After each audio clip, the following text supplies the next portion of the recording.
He's kind of like the Joe Rogan of the hospitality industry right now. What's up, Slick Talkers? Welcome back. This episode is brought to you by our friends at Send Squared. Go to sendsquared.com to learn more today about the #1 hospitality CRM for hospitality professionals just like you.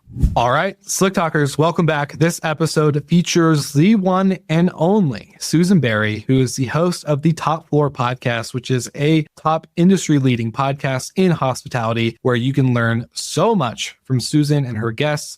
It's not just hotels. It's not just short-term rentals. It's all of travel. You name it. She's had a guest on the show to discuss it. So I am very excited. Susan started her show back in 2021. I became a big fan pretty much right out the gate when I met Susan, I believe either later that year, early 2022. And she's just been crushing it. She's got a lot of good insights. She's got a lot of great opinions. And her story from how she got into hospitality is pretty cool. And so, like I say in the beginning of this episode, it is long overdue that we recorded together. And so I was very honored and excited to have Susan to geek out about podcasting, about hospitality, and of course, just some things and opinions that we may have in the space. And it was just a fun conversation. I hope you enjoy it. And now let's begin the episode.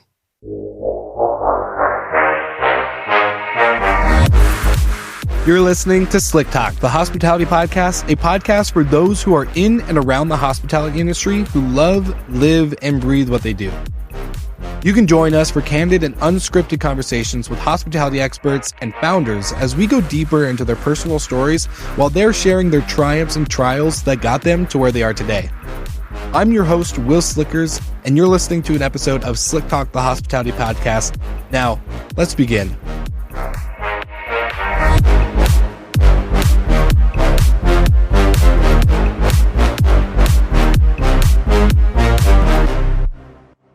All right, Susan Berry, welcome to Slick Talk. This is, I say this on every episode, basically. For all my listeners who listen every week, I'm sorry, but this episode's been in the making, or should have been in the making, a long time ago.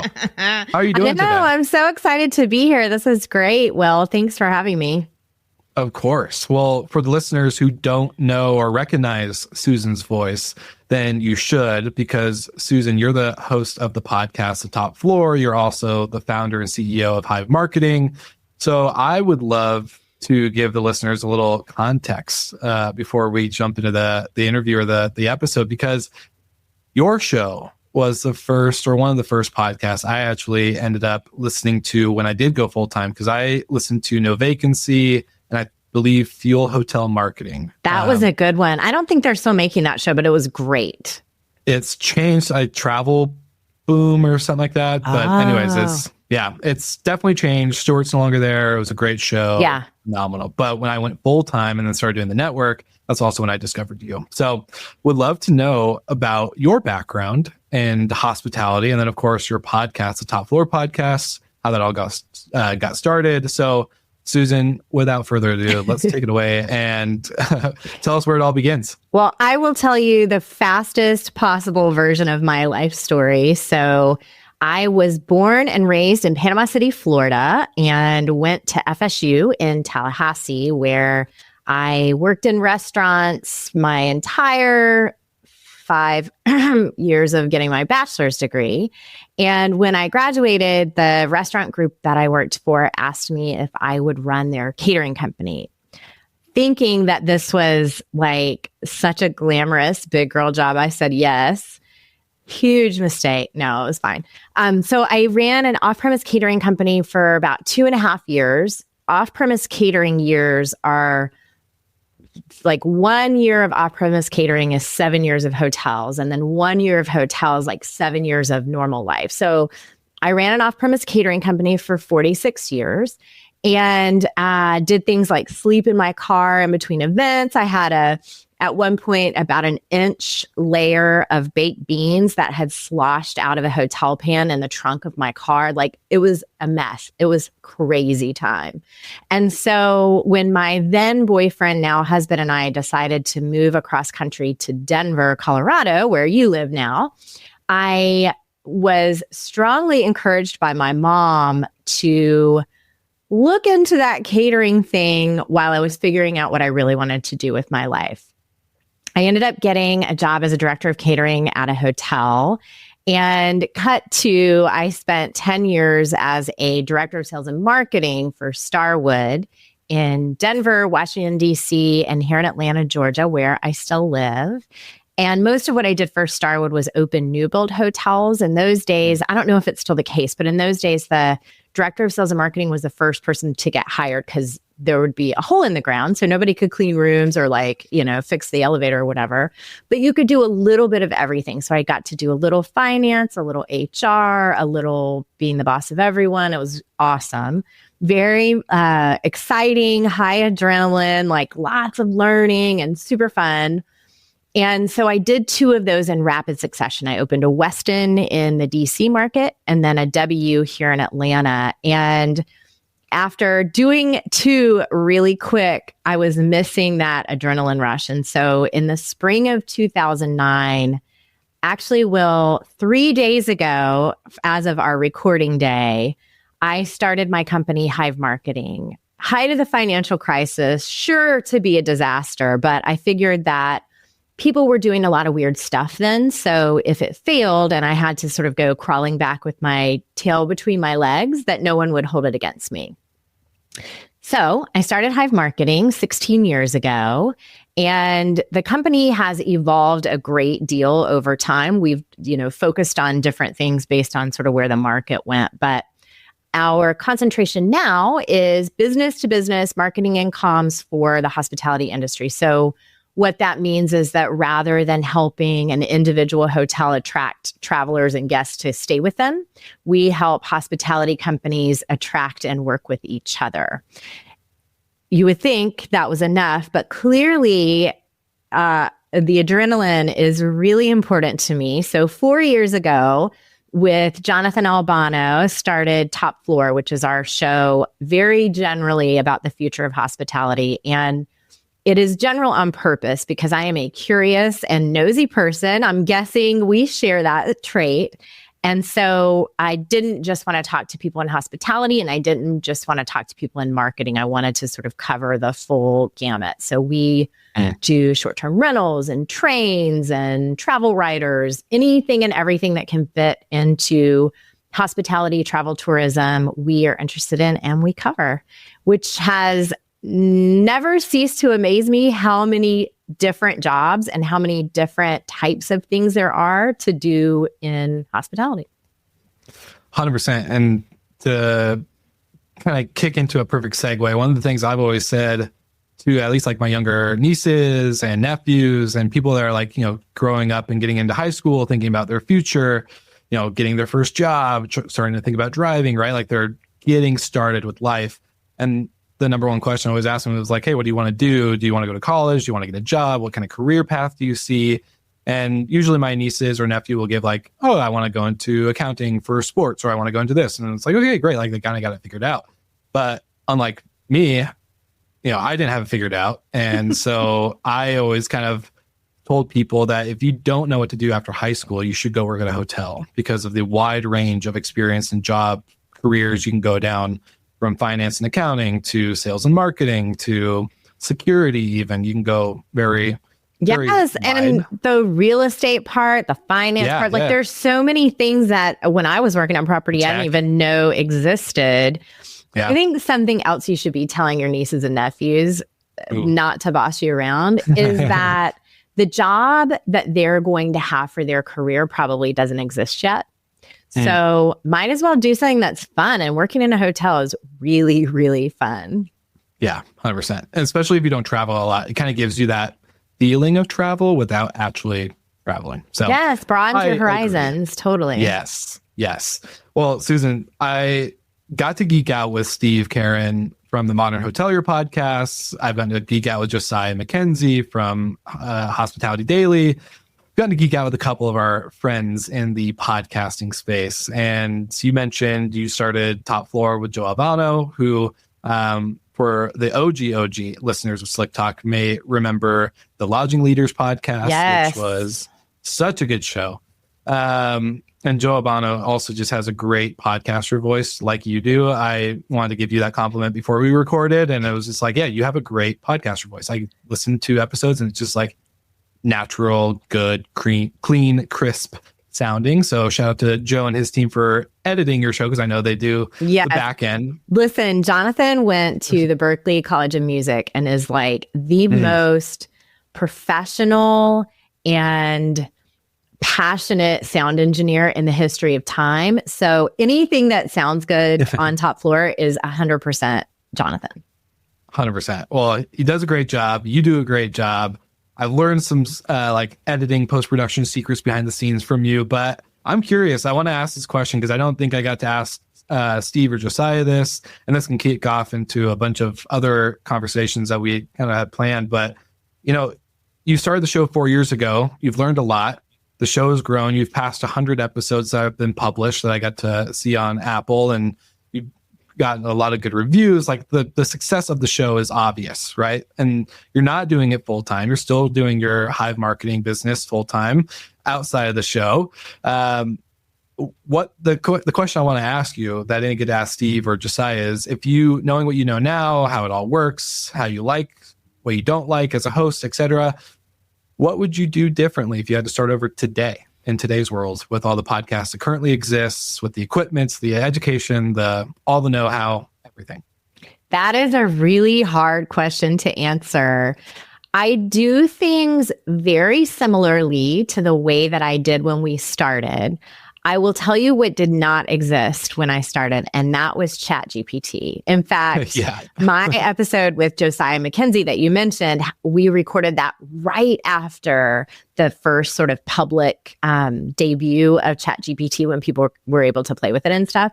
And so that is something that's really helped with the time commitment of the show in terms of doing things like summarizing episodes and helping brainstorm questions and stuff like that. That's been a huge time saver for me. I couldn't really like go back in time and make it get here earlier, but if I could, I would, because that has really helped a lot. I think this is such a like tactical and small thing, but something that I changed probably a year in was the number of reminders that I sent guests, both for prep calls and for the recording.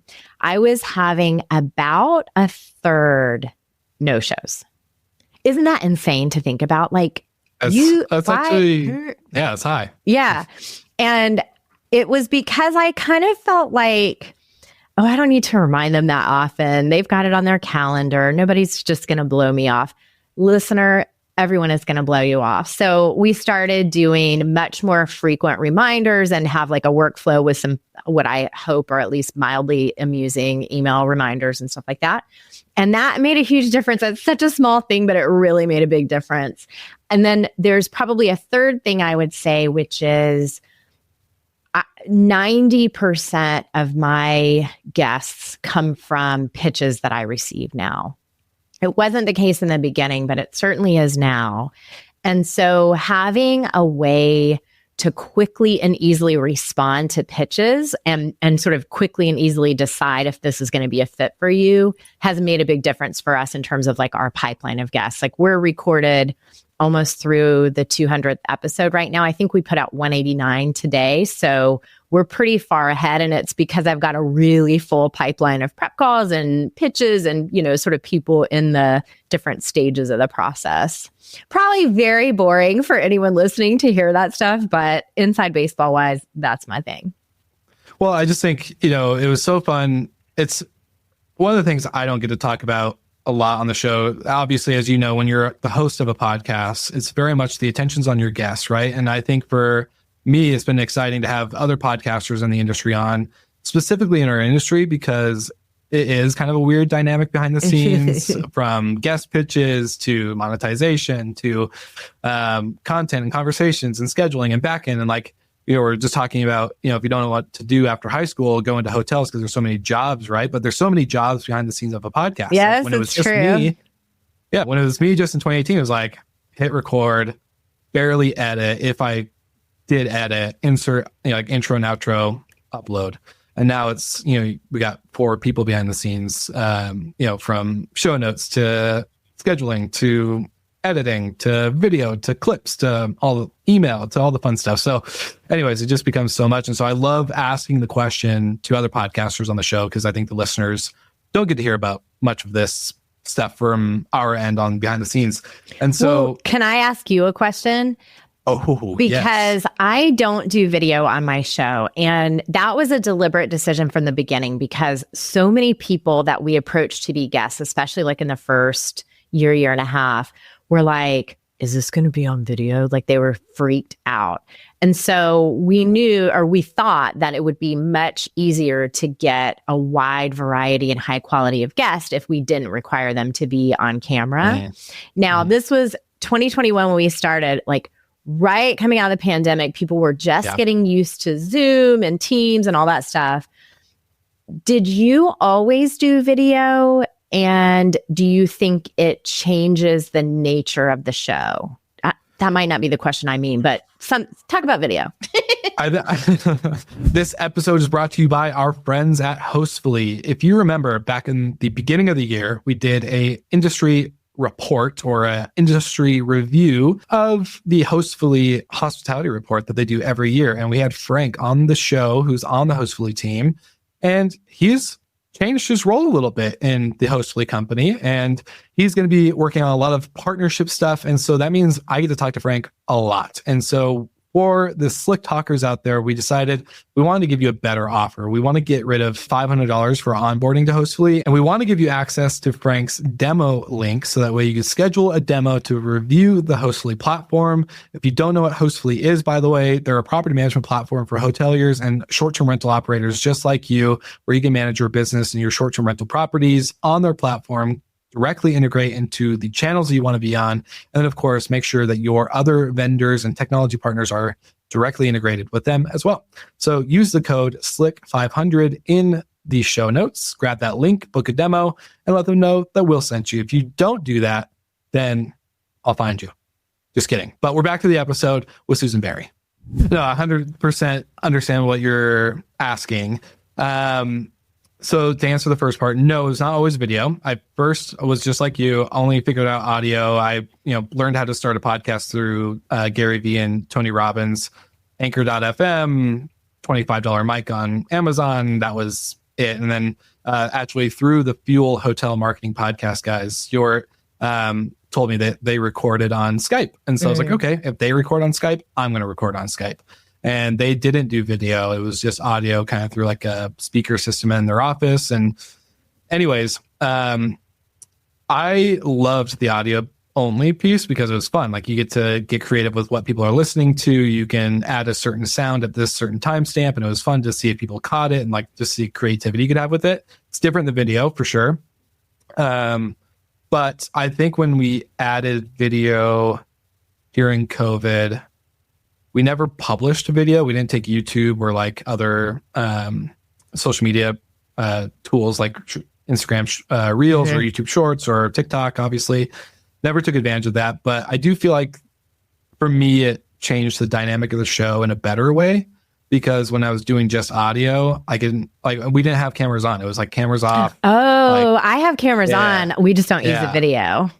Yeah, see, it was on Skype, so I don't remember how the whole setup was in the beginning from like the lack of being able to get audio and video to work. But people weren't used to being on video in those days. Isn't that weird? That wasn't that long ago, but it was quite different. Like I remember my first few Zoom calls, I would dial in on my phone.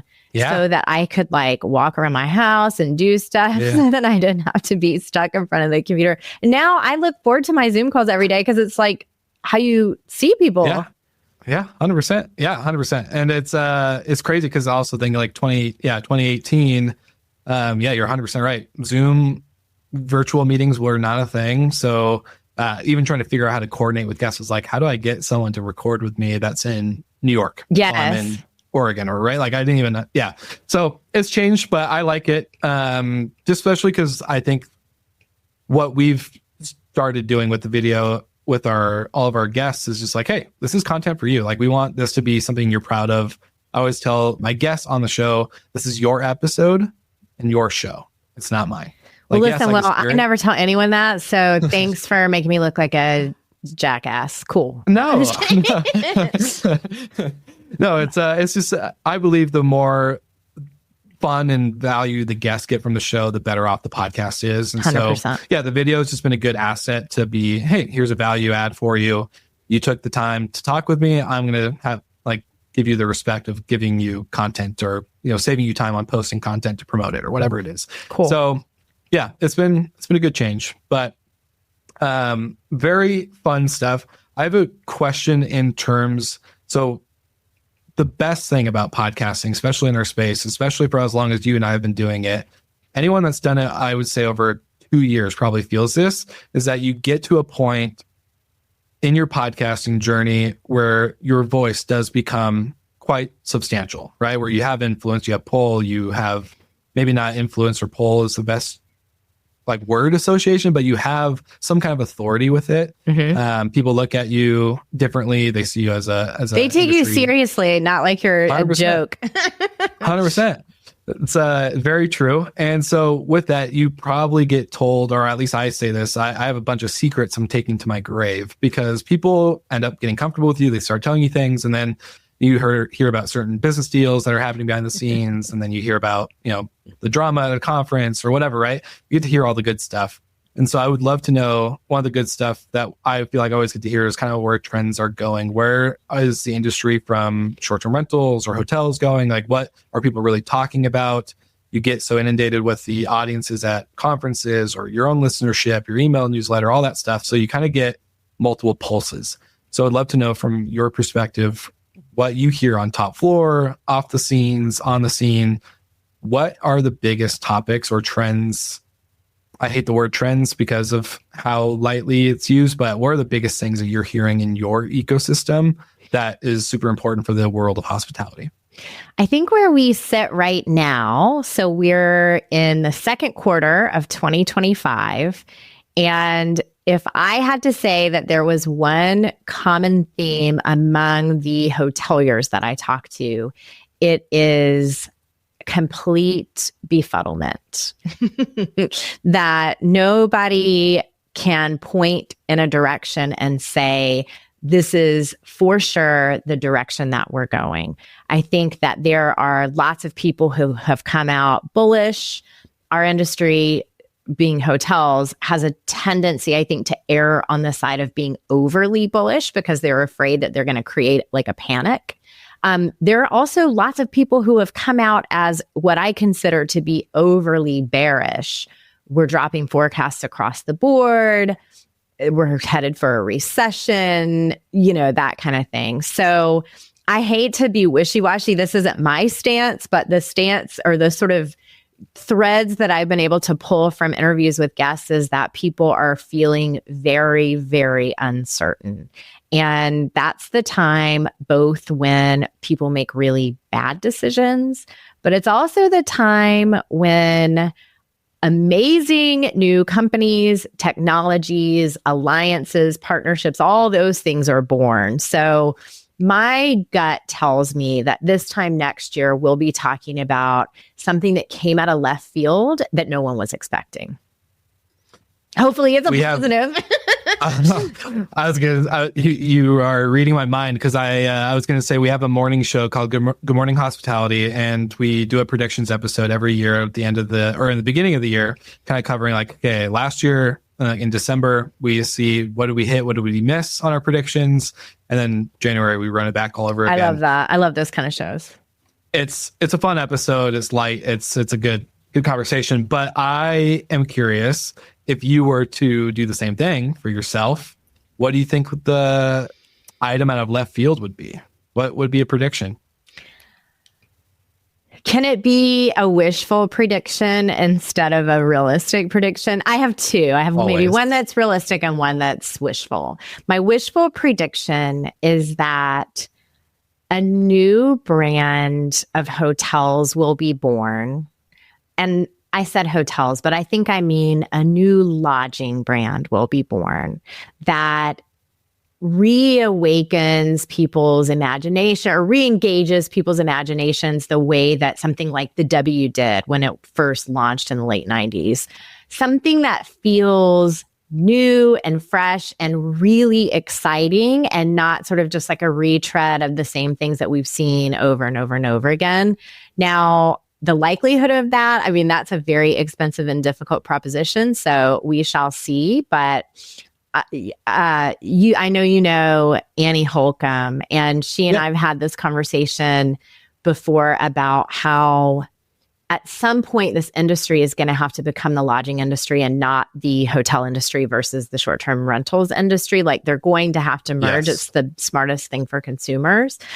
So hopefully it's something like that. So that's my maybe wishful thinking prediction. And then my more realistic prediction is there has just been bubbling under the surface for so long tech debt that the industry needs to pay. Short-term rentals were able to sort of look at everything that the hotel industry did wrong and run fast and furious to great tech innovation. And it's time for hotels to catch up. There's so many amazing startups out there right now. And hopefully are you going to go to high tech? Hopefully we'll get to see a lot at high tech. But I feel like there's probably something is going to emerge, or someone's going to rise to the surface that transforms the landscape there. I think that's pretty realistic. Yeah, I agree with that one. And I think the short-term rental sector is also going to have to play a game of catch up now, because I think we've seen a slowdown in the innovation of tech. Okay. And I think all tech, and I want your opinion on this because I am avidly passionate about this, with the amount of capital, venture capital, private equity that's come into hospitality, not just on the real estate side, like get rid of that from the brands to the vendors, all the other sectors. We should not have the excuse of our software is looking like they're built on 1995 dial-up internet. It's pretty crazy. I do understand where that comes from, because there are too many stakeholders who have, like, the person who would be responsible for paying for an upgrade is not the person who benefits from that upgrade. So there's a lot of sort of murkiness behind the scenes in the stakeholders in the hotel business specifically, like who owns the real estate, who owns the flag, who operates the, that thing. Yeah. But you're absolutely right. Okay, here's something else that just is unfathomable to me. And I swear, I think I'm smart enough to figure this out. But every time I try to think about it, I'm like, oh, I don't know, dude, we're going to move on. It is this. There are very few industries that employ more people than hospitality, number one. There are very few industries that fascinate people more than hospitality, even people who don't work in it, that are like just obsessed. Either it's with Michelin star restaurants or points chasing, or, whatever the thing. Yeah. And then there are plenty of brilliant innovators in the industry. So if those three things are true, how is it that travel tech is not the leading sector? Like, how is it that investment, VC funding in all of these businesses isn't astronomically out of the realm of, I can't even articulate this because it blows my mind so much. Yeah. Like, what in the world is happening? There has to be an unlock there that if I figure it out, I'm not telling a soul. Agree.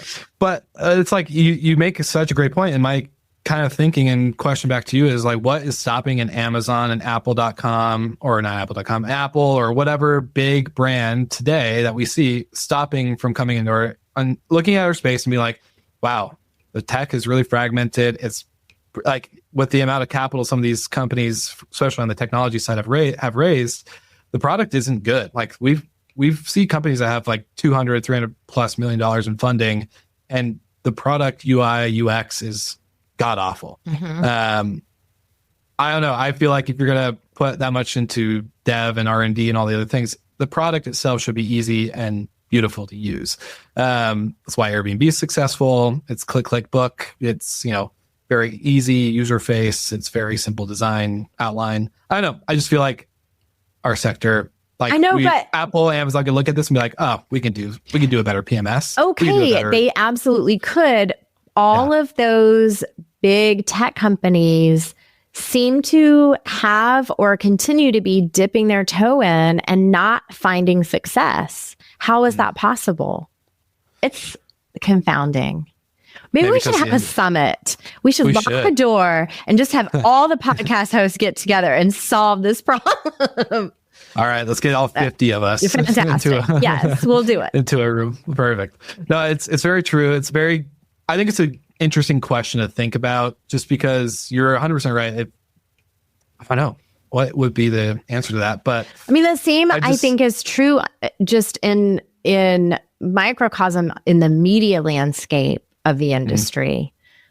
There are publications for the real estate part. There are podcasts for general interest, specific interest, all these things, but there doesn't seem to be a media brand that has a magazine and the ear of the 75-year-old CEO and the 27-year-old front desk manager. Do you know what I mean? It's mysterious.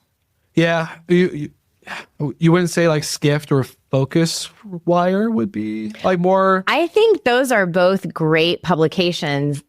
I mean, if we really want to get into it, they don't ever put anyone on the cover of a magazine. And that is a big trophy for a lot of those guys, right? So I think that's one thing. I think there's not a full adoption of Skift and Focus Wire, maybe at all of the levels of our industry, for sure. I mean, I've had people tell me, like, why would I be on a podcast? Like, they just, Yeah. It's a lot of old people. I say this as a emerging old person myself, but I mean, come on, y'all. Yeah. What are your thoughts on podcasting now that we've obviously kind of covered your story and a little bit of ours and stuff like that? Like, what would you say is the state of the industry in terms of podcasts? Do you think there's too many?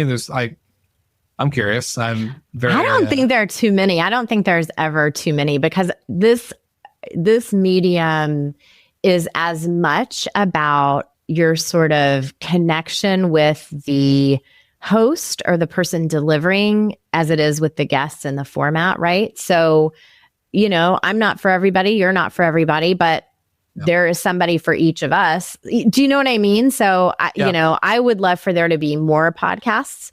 But I would like for there to be fewer that put out 10 episodes and stop.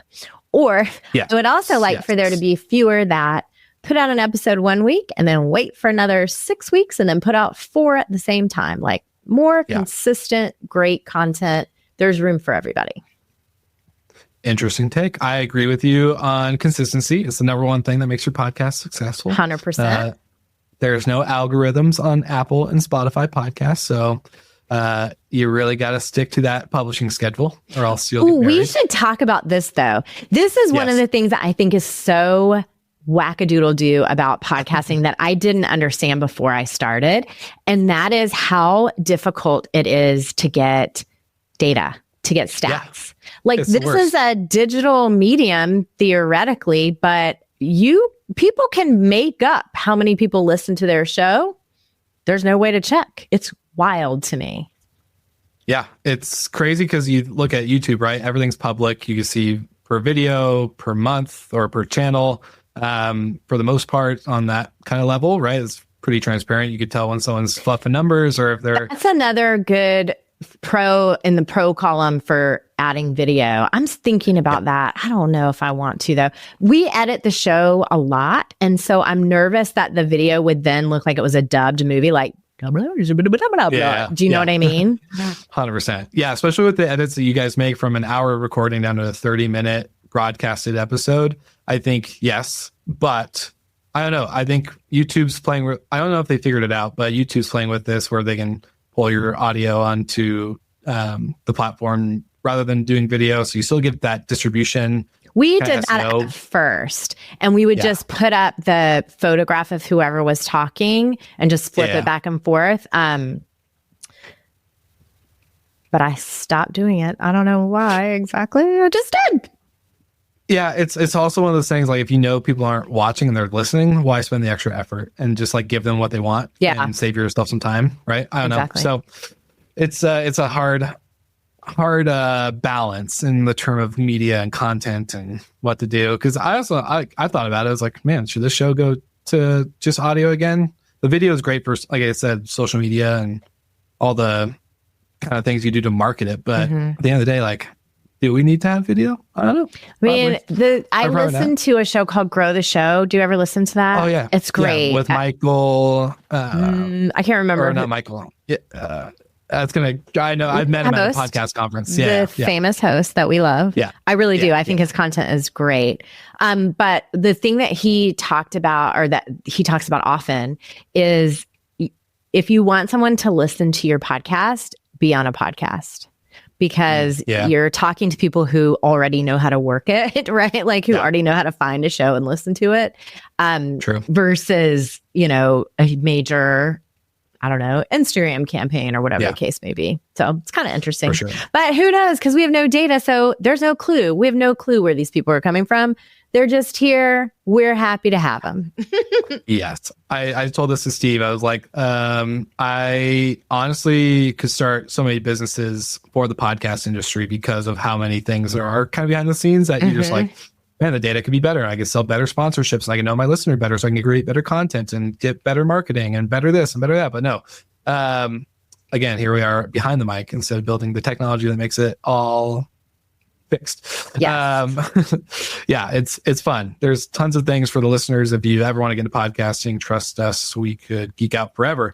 But I would love to know, just in the turn, you said something that I've been feeling on our pre-call that it's been kind of in my head, not just from the pre-call, but just in general. And I think I've been haunting you.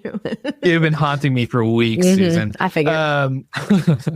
No, not at all. But in terms of like the essence of hospitality has been missing since COVID is what something that you said on our pre-chat. There's no true like joy of like talking to our wait staff or front desk agent. Everyone's just kind of like, here's your key, here's your food, get in, get out, leave me alone, let me do my job. Do you think we'll get the essence of hospitality back? I do. I absolutely do. And I am the proof of that. I love it. 5 years, I wanted to socialize as much as I wanted to eat a worm sandwich, i.e. not at all. I was like homebody, maybe a few things here or there. And I'm typically a pretty social person. And we used to have parties at our house all the time and all this stuff. And I just got this feeling like, I was like, I don't want to be around people. I feel weird. And, obviously some of it was for a reason. And then some of it was maybe a hangover from that pandemic. But I find myself, Will Slickers, emerging from that hermit shell. And so I have to believe that if that can happen for me, that can happen across everybody. I think there's probably a lag and a hangover that we're not acknowledging. We can't afford to acknowledge it, right? Because we got to get back to work and get back to business. But also, we've never been through something like this before. So how would we know to expect that? Does that make sense? I don't know. No, I definitely get it. And I'm more or less curious for a couple of reasons. But the first question I have for you with that is, have you read the book Setting the Table by Danny Meyer? Yes, I love that book. Love it. So love it. Yes. So if you love it, then you'll remember the part where he talks about the like customer service like era, like 2009, 2010, give or take, I think, after the economic crash, where it was like the society, especially in America, said no longer is this acceptable for customer service, where I have to wait on hold for an hour, where the person I'm talking to is rude, or the bank teller at my bank doesn't pull up a conversation with me while I'm withdrawing money or depositing a check, et cetera, et cetera. And he talks about like the customer service era or boom that happened after the crash, where every company from corporate America down to every startup had to basically add hospitality into their business. They had to increase their customer service kind of expectations, their delivery, the way they communicated, everything had to change. And because that was what the customer was demanding, the customers were saying, this is enough. I'm paying X amount of dollars. I want this in return on top of a good product. And so now I'm curious, do you think we're kind of in that age of, I guess, a hospitality era where it's okay, the hospitality was say my name 3 times at check-in, make sure that my room is clean, like blah, blah, blah, table stakes, all very basic minimum, have a smile, say, yeah, whatever. Now people want more. They want to feel connected. They want to feel personal. They want to feel like it's not just another booking, not just another check-in, not just another dinner reservation that they're trying to turn the table for. I feel like we're in that kind of like second coming of that customer service era, because I know I want more. I want like I go out, I travel, I see the airline person who's rude. I see everyone grumpy and hating their job. You walk into a hotel these days. I was doing a hotel tour for an event that we're doing. Sorry to ramble and talk too much, Susan, but No. we're doing a hotel tour. All 3 hotels I walk into, that one was a brand new hotel, should have perky, happy staff. Recently Grumpy. trained, very recently trained. Yes. Yeah. Grumpy, disheveled, hair was a mess, body odor. And not just one person. It was like every Yikes. employee I like ran into. Maybe It was that's just like, part of their brand, Will. it was a courtyard. So I don't know. But anyways, I just feel like you're getting such, I don't know. I don't know what the point I'm trying to say is. I just feel like maybe the industry got so burnt and tired and worn out during this like last 4 or 5 year era. But I think the customers are shifting. They want more, and it's time to get it, like you said, like get out of that hangover that we're in. Maybe, and it's time to get back. I don't know. What are your thoughts? I have a couple of thoughts. I'm not sure that I have something that's going to be super well articulated, but I did interview someone who has an entire book about this that's excellent. His name is Steve Fortunato, and he talks about having a host mentality versus like having a service mentality, which I think is interesting. I think that you're going to have to hang in here with me for a second. Okay, so you've heard... You just listen to me ramble all of that. So the pleasure was mine. So you hear people talk about the servant's heart or a heart of service. That has always rubbed me the wrong way, because I feel like there is a subservience built into that idea that is inappropriate. When I heard from Steve this idea about a host mentality or host's heart, that feels more right on to me, which is, I'm not here to serve you. I'm here to host you. I'm here to welcome you and make you feel like you belong. You can sit with us, like that kind of idea. So that's part one. Part two is getting back to something that you said about the sort of era of the increase in customer service, which is I believe we're experiencing somewhat of a backlash to this now. And this, again, is part of my conversation with Steve. I just want to give him credit because I didn't come up with this all by myself. And it is this idea that we went from the customer always being right to now the chef is always right, or the entity, the business is always right. And the best example of this is when a server comes to your table and says, "Have you dined with us before? Let me instruct you on how to order from our menu." I'm sorry, come again? I want to order the way that I'm here to, like, I'm not here for class. Yeah. So there's that piece, like this sort of pendulum swing, right? Of customers always right. Customers certainly not always right, but is the chef always right? Maybe not. Then there's the practical pieces that I think are easy to sort of like glide by because we're like, time's a ticking, buddy. We got to move on. And that is, how many people did we lose during the pandemic to gig work who needed to be able to make their own schedules, pick up shifts when they wanted to, make more money, all of those things? Are we starting over in hospitality without anywhere close to the resources that we put against helping people learn how to do their jobs? And let me tell you, this industry has never been famous for like excellent training programs. I've never met anyone who was like, well, I started my assistant GM position with all the tools I needed, having learned everything I needed to know. Absolutely not. Every single person is on the job training. Like, you get thrown into it, you figure it out, and you make it happen. So that's the baseline. We're way worse than that right now because we lost so many 100%. people. I just feel like there's a lot of factors, but it does feel like things aren't right. And I told you I was an emerging old person, right? So there's some stuff that I think about that I'm like, man, nobody's been telling anybody this, like picking up trash when you're walking across the property, or the 10 and 5 rule, or do you know, like some of those very basic concepts I don't think exist anymore. What do you think? 100%. I still pick up trash when I walk. It's so embarrassing. 100%, 100%. But you're 100% right. The basics, the initial, like I remember getting taught that like day one, where it's just like, hey, if the lobby's dead and you have a check-in or a line of guests, guess what? If you see that the little table dining sit down lounge area in the lobby is dirty, you go clean it up. You put the dishes back. You throw the trash away. You do wipe down the table. You do that thing. You make the place presentable. You have pride in the job. Yes, but there's some interesting tension there too, because I interview a lot of executives, obviously, as do you. And one of the things that they often say is the key to success in hospitality is being flexible and being willing to do whatever it takes.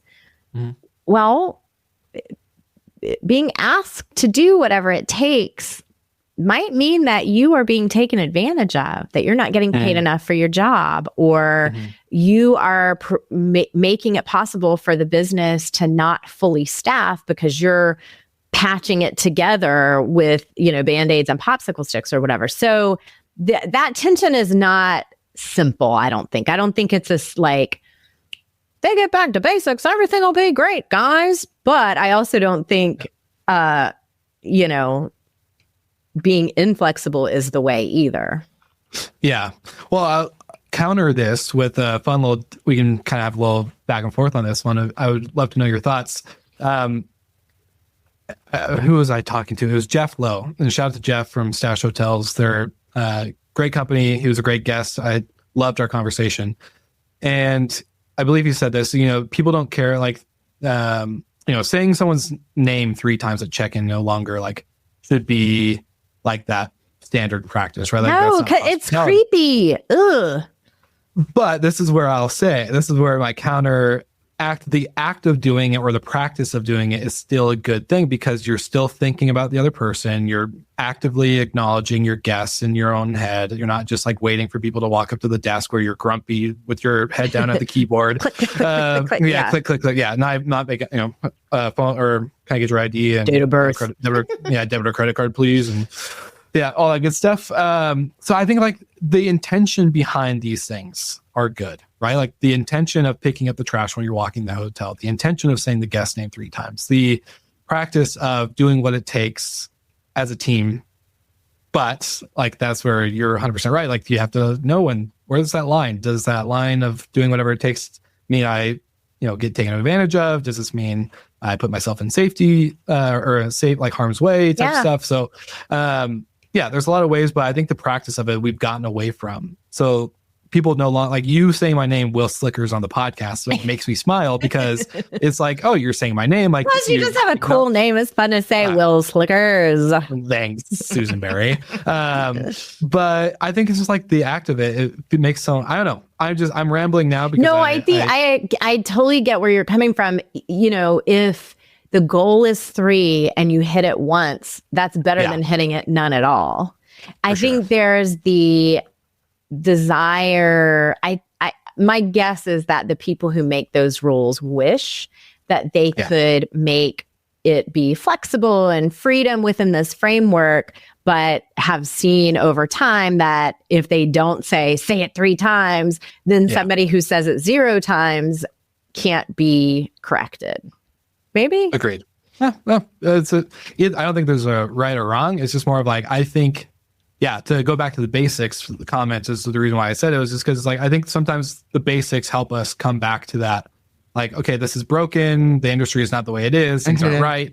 But if I come back to, remembering to be personal and just say Susan's name, even if it's once, I don't have to say it 3 times, just say her name. If I pick up that trash, if I clean up that lobby, if I in an actively engaged tone, and not a hello, how are you, but like, hey, like, love that outfit today, like to a guest or to a coworker or to whatever, right? Like to just encourage that practice. I think it hopefully can like start to ripple that hospitality love effect it kind of has. But I don't know.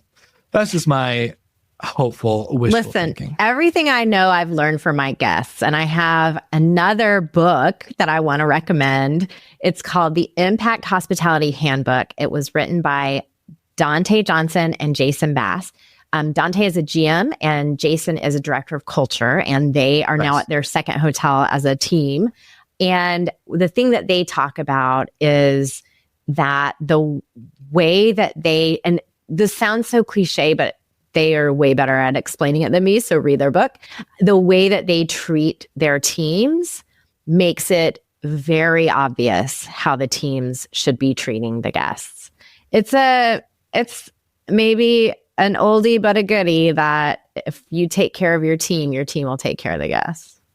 Yeah, you got to take care of your own house first before you go to take care of somebody else's, or water your own grass before you think it's greener on the other side. Put your oxygen mask on yourself before you put it on others. We could say 1,000 of these for sure. All day. I love it. Susan, I had more questions kind of like outlined for you in terms of the podcast. So I'm going to do kind of a quick rapid fire. Okay. If you're cool with that. How do you come up with your business, or not your business? Sorry, your podcast titles? The title of every episode comes from the loading dock story. So the last thing we do before we wrap up an episode is invite our guests to tell their craziest, weirdest, wildest, funniest story. And I pick the title based on that story. Good to know, because I was listening. I told you this morning, I was listening to a couple episodes to prepare and to see if I could pick up any cool things to ask you. And the episode I was listening to that caught my attention was Bad Business Bullets. And I was like, how did she come up with this name? Because I was like, it has no, like, I always tell people like use the word hospitality or STR or like whatever your topic is for like SEO purposes. But I was looking at yours and I was like, she's got some great titles, and it's not, I don't think like quote unquote benefit of SEO, but it's benefit of curiosity. Listen, that gets me to click play. I do the opposite of what people should do. The goal should be to be clear, not clever, but I have to have some fun in this whole process. And so I choose to be clever, not clear on the episode titles. And I love that for you, because that leads to my next question. I've said this on the show. I've asked other podcasters. You made a comment that Top Floor is not full-time for you. Hive Marketing is full-time, is what you do.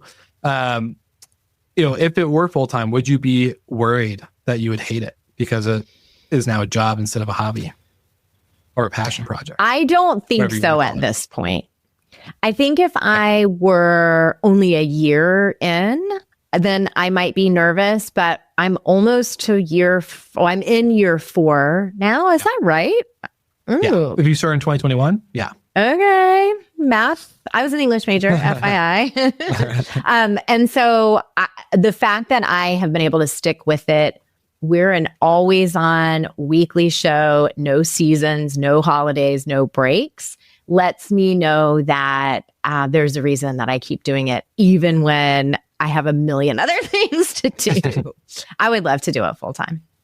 I love it. And what do you love the most about the show or podcasting? The guests that I get to meet, and really feeling like I connect with and get to know the people that I'm interviewing. And honestly, like full red nerd alert, but I love learning stuff, and I learn so much from my guests. 100%. Do you have a moment from whenever in the last 4 years that you were like, yes, I'm so glad I did this? Like, where just like you sat back and you were able to say like, Top Floor, I'm so thankful. The idea, the timing, the people, all of it came together. Was there a specific moment? Oh, there's been so many. I'm thinking about one Hunter conference in particular where it just felt like all of my stars were aligned that 2-day period. Like I saw people from 20 years before. And it just felt like, and I've got a lot of positive feedback, and that really felt like that song from Wicked, Popular. Yeah. Like, I was like, what is happening? People are being so nice to me. Am I about to die? Like, what's going on? So that was one. And then I was really excited to crack the top 10 in the top podcast list this year. That was exciting. Yes. Shout out to Dr. Jeffrey O and the International Hospitality Institute for creating that fun list. It was it's always fun to like see you and like Sarah Dandishi and Steve Turk and Josiah and Glenn and Anthony, and you get to see everybody just like all our pals. We're all hanging out. We're all hanging on this list, So shout out to. I mean, listen, there's no rhyme or reason to it. I'll probably be not even on the list next year, but it was fun to see it this year. Once you're on the list you're on the list every year, Susan. Come on. As long as you keep consistently putting out episodes. It's true. Actually, I've did it. We did it. Fun fact. I promise I'll shut up after this, but we looked at all the shows that on our network that got on that list. And I was like, okay, great. Let's look at the shows that were on the list before. Let's see the shows that aren't on that list, and let's see who's published or been consistent on publishing, just to see.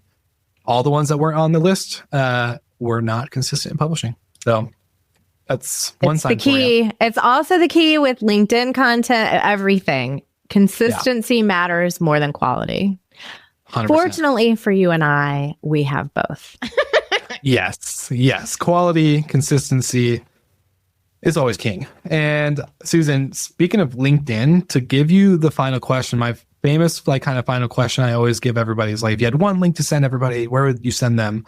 We're going to put all the links in. But you and I talked about something pre-recording, and then you also just said it, with LinkedIn content. So I want to make sure we give you a shameless plug, shameless shout out for your LinkedIn content made easy formula. So I would thank love to see where can people learn about creating consistent and good LinkedIn content. Well, the link to that is hive-marketing.com. And then it's a terrible URL because I didn't know I was going to have to say it out loud. So LinkedIn-content-made-easy, the longest URL that has ever been pronounced on this show just happened, ladies and gentlemen. But I did make a discount code for your listeners. So if they want to buy this, the code is SLICK50. SLICK50. Well, you heard it here first, Slick Talkers. No, I love it. I remember we were talking about it, and I was like, oh, that'd be such a great thing, like a topic to go down. And then here we are an hour later, and basically not talked about it. And so I just want to make sure just go check it out. This is for company pages specifically. So it's for businesses or startups or, one-woman shows that need to put out consistent content on LinkedIn, but are struggling to do it. This is just a great workbook, calendar, templates, formula, and explanation of how to do it, how to make it easy. I love it. And for the slick talkers out there, grab that code, grab that link, grab the show notes, and go get it, because we want to show Susan the same love she shows us. And thank you. Just, say a thank you for being on the show. And then, of course, all the other links for Susan are going to be in the show notes. So make sure you like and subscribe to all things Top Floor, Susan Berry, Hive Marketing, you name it. Go like and subscribe it. Susan, I'm so honored to have you on the show. And thank you so much for I'm so honored. I can't believe it took us 4 years to get to this point, but we finally did it. Better late than never, Absolutely. So, keep crushing it. I'm such a big fan of your show. You're such a great voice in the industry, and couldn't be happier to know you. Wow, the pleasure is truly mine, Will. And now it's your turn to join me at the top floor. So stay tuned, everybody. I love it. All right, Slick Talkers, you heard it here first. Like and subscribe to all things Top Floor, Hive Marketing, and Susan Berry in the link in the show notes. And of course, like always, see you guys again next week.